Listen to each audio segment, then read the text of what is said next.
Bonjour à toutes et à tous et bienvenue dans cette vidéo dédiée à votre coffret esthète de décembre 2024. Esthète, c'est vraiment le mot qu'il faut avoir en tête quand on aborde le chloroman et cette lecture saumuroise signée Thierry Germain qui avec son fils aujourd'hui opère sur une magnifique propriété menée en biodynamie. Un domaine qui a poussé un peu avant les autres le curseur de la fraîcheur, le curseur de la tension, de la lecture du socle géologique avant de pousser la qualité de l'élevage et avant d'aller chercher des vins de grande séduction. Je pense que nous avons ici affaire à un domaine que je compare à un diamant brut, quelque chose d'un petit peu taillé dans le rocher directement et qui prend un petit peu de temps pour accéder immédiatement au plaisir. Je vous invite donc à lire un petit peu à travers les lignes de ce chloroman pour aller chercher sa pureté, son socle géologique, sa salinité et son immense présence en persistance de bouche, vous allez voir. Alors 2022, vous le savez, c'est une année précoce, chaude, un bel été, des raisins relativement sains, mais qui n'a pas fait surcharger un petit peu en glycérol les vins de l'appellation Saumur. Les blancs sont équilibrés autour de 13, 13,5. Là, le chloroman fait 12,5. Thierry Germain a toujours eu un petit peu ce goût un peu plus avancé de la maturité sur le fil, de l'al dente, comme ça, pour aller chercher des chenins de maturité juste. Et avec ici en plus une parfaite résonance terroir, c'est très intéressant, on va en parler à la dégustation, d'aller chercher un petit peu le socle géologique du chloroman qui est évidemment une expression de la craie. On va aussi parler, ce qui est important ici, de l'élevage et du style qui, vous allez voir, au domaine est très particulier. Alors dans le verre, vous avez vu, c'est très beau, ça brille, c'est une vraie lumière. C'est quelque chose qui est assez inspirant puisque c'est aussi un vin qui vieillit avec panache et qui garde en fait cet éclat, cette fraîcheur avec le temps. J'ai bu récemment des 2016 qui sont vraiment exceptionnels au domaine. Alors dans le verre, le chloroman, cette lecture un peu fraîche du chenin, des fermentations en demi-muit et en foudre Stockinger, livre une lecture assez originelle du fruit du chenin. La poire, la pomme un petit peu rainette, acidulée. Ces sensations un petit peu de plantes qui viennent s'entremêler. Pas d'élevage, vous noterez qu'il n'y a aucun artifice boisé. On est vraiment sur quelque chose qui laisse apparaître le fruit dans sa version un petit peu croquante et surtout derrière le socle géologique qui vient un petit peu s'inviter. Donc on a du sel, on a de la poire, on a de la pomme douce, on a des sensations bien acidulées. On sait à peu près à quelle sauce ça va se passer.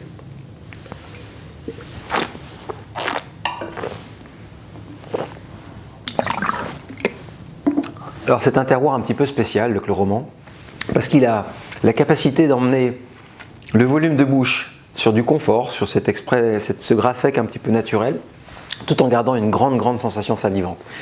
Quelque chose que le Clos des Chéliers, par exemple, une autre parcelle du domaine, ne propose pas. Moi j'aime ce caractère complet, cette dimension sphérique, très salivante, très saline, et cette grande persistance des messages. Au moment où je vous parle, j'ai encore le vin en bouche. C'est quelque chose qui fait la différence entre un bon et un très grand vin, à mon sens. Et cette lecture insolente, en fait, de la sensation acidulée, du volume et de la salinité, tous réunis, j'adore ça. Alors je voulais partager évidemment avec vous ce coup de cœur. Un coup de cœur qui avait été déjà le cas en 2020, qui était un très beau millésime pour le chloroman et qui renoue ici avec un équilibre très particulier en 2022. Alors ça, c'est un grand vin de gastronomie qui aime évidemment les préparations crues. Typiquement, une petite escalopée de Saint-Jacques, c'est vraiment la saison, avec une petite gelée de pommes, une râpée d'agrumes. C'est quelque chose qui est un véritable tremplin pour ce genre de vin.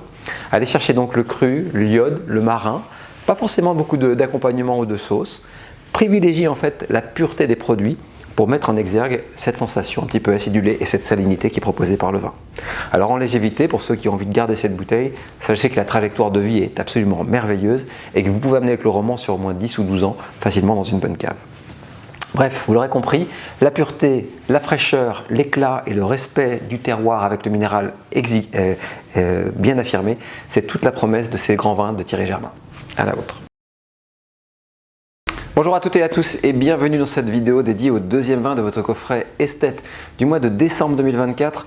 C'est un vrai plaisir de partager avec vous ce coup de cœur, cette rencontre avec le nouveau vin signé par Guillaume Cluzel-Roch. Un grand domaine de Côte-Rôtie, vous le connaissez forcément si vous êtes un petit peu à l'affût de cette appellation.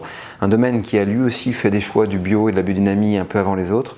Ce qui m'intéressait un petit peu dans le coffret que vous avez dégusté, de cette bouteille de votre coffret, c'est le fait qu'on est ici assemblé de 5 très beaux lieux de l'appellation Côte-Rôtie, pas simplement pour faire une nouvelle cuvée et autres, mais quelque chose, 5 terroirs qui se parlent vraiment très bien avec une vinification en grappe entière. Et donc c'est pas quelque chose de très facile à faire, c'est pas quelque chose qui est extrêmement communicatif et précis, mais quand je suis tombé dans la gamme sur cette bouteille, je me suis dit oh mon Dieu, ça c'est parfait pour mon coffret esthète. Et donc vous allez pouvoir rentrer non seulement parmi les premiers en France dans la lecture de cette nouvelle cuvée qui est tirée dans un tirage assez limité, vous l'aurez compris, mais surtout après un très beau millésime qui a permis d'aller un petit peu au-delà de tout ce que toute cette dimension suave et voluptueuse qu'on attend des Côte-Rôties peut donner. Vous allez voir, il y a un caractère, une sève, une race dans ce vin qui est au-delà de ce que j'attendais.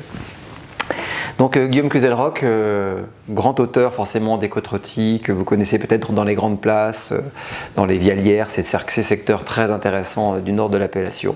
Eh bien, il a signé une nouvelle Côte-Rôtie ici avec cette cuvée et premier millésime 2022 qui dans le verre va vous donner, vous allez voir, quelque chose d'extrêmement excitant puisque on a tous les codes de la grappe entière qui vont participer un peu à la conversation et donc qui vont donner du girofle, du poivre encore plus expressif, qui va alléger un petit peu aussi la dimension fruitée pour la rendre plus florale. C'est ça qui est très intéressant dans le travail de la grappe entière.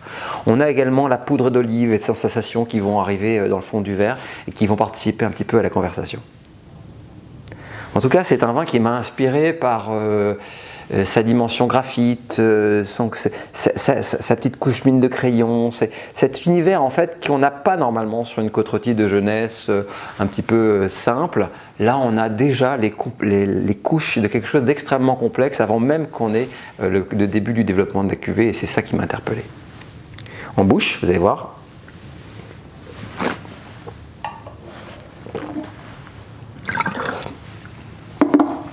On retrouve en fait une forme de partition aromatique qu'on avait un petit peu au nez. Le girofle, le sichuan, la cerise sombre, le graphite, ces notes un petit peu avec un fruit extrêmement salivant, extrêmement percutant. Mais regardez bien la longueur de ce vin. C'est quand même assez impressionnant de savoir que 10, 15, 20 secondes après qu'on ait bu, on ait toute cette rémanence, tout ce souffle, tout en préservant évidemment la finale de bouche de tanins un petit peu secs qui des fois viennent, sur ce travail avec la grappe entière particulièrement, sécher les messages. Ici, on a quelque chose qui est relativement long et relativement suave. C'est ça qui est difficile à faire. Alors 2022, en plus ici, pousse un petit peu sur le côté fruité, mais le vin ne fait que 13 degrés d'alcool. Et ça, c'est vraiment partie des grandes Côte-Rôties. Quand on est vraiment dans les maturités très bonnes et qu'on a réussi à contenir un petit peu par la fraîcheur ici et cet équilibre à 13 degrés, on obtient à mon sens les plus grands équilibres dans cette appellation. Donc une prouesse, vous l'aurez compris, un premier millésime extrêmement réussi pour le domaine et une toute nouvelle cuvée qui, je l'espère, va piquer votre curiosité. Alors évidemment, c'est un immense vin de constitution, c'est pas forcément un vin immédiat à boire comme ça pour juste découvrir, peut-être que certains le feront avec ce coffret, mais soyez audacieux si vous gardez cette bouteille dans votre coffret quelques années, puisque on sait en tout cas quand on lit à travers ces lignes qu'elle aura évidemment une magnifique trajectoire de vie sur toutes ces aromatiques un peu fumées, olives, cendres, cheminée, tout ça, tout ce qu'on adore évidemment dans les grandes Côte-Rôties quand elles sont un petit peu assagies. En tout cas, un sacré coup de chapeau à Guillaume Cluzel qui nous a totalement scotché avec cette dernière cuvée.